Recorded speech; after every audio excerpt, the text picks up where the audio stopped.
On the Health Watch this morning, there is a radical treatment for women who hope to get pregnant later in life, and it could be an alternative to freezing their eggs. Now, some women are freezing their entire ovaries instead.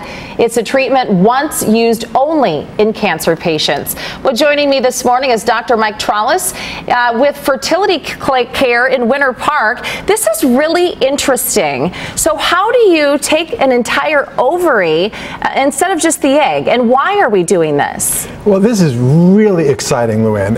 It's not new.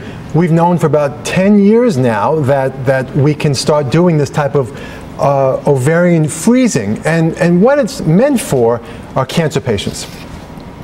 Over the last 10 years, only about 24 births have occurred from this technology, and what this is part of the ovary is actually removed from the woman, frozen, and then reimplanted later on. And this is typically meant, though, for cancer patients.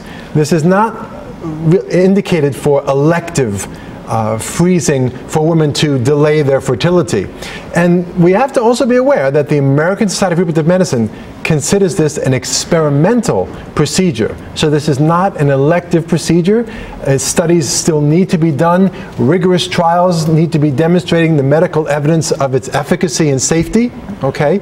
But it's exciting, and the reason why is that reproductive medicine is now catching up with the other organ transplants like kidney and heart. You know, and there are also reports early on now that are coming out that transplantation of the uterus is now being performed. So these are exciting technologies, but it's meant to preserve the ovary in certain indications. Let me give you an example. A woman who's undergoing chemotherapy that needs to have chemotherapy started right away. So the traditional way that we did fertility preservation is we actually stimulated the woman's ovaries with fertility medication, and after about 10 days, we then went in vaginally, aspirated the eggs, added sperm, or fertilized the eggs or embryos.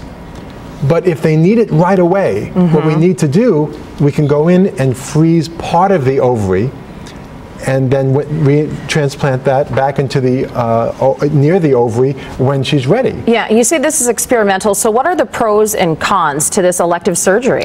Perfect question. The pro is that this can be used for a woman immediately to not have to worry about delaying chemotherapy. The second is that for a woman who's not gone through puberty, a girl who is running the risk of losing her ovaries from chemotherapy or other disease, you can preserve the fertility as well. The other important aspect of this, though, Luann, is that cancer, if this is performed in cancer patients, there is the possibility that the cancer could spread to the ovary microscopically before it's removed. And particularly this occurs in the blood-borne cancers like leukemias. Well, if people have more questions about this or other fertility questions, how can they get a hold of you? My practice is Fertility Care. The website's myfertilitycare.com. We're also on Facebook, Twitter, whatever. All of the above. Exactly. Dr. Mark Trolice, thank you so much for coming in. Always good to see you. Same here, Luann. All right. It is 8:26.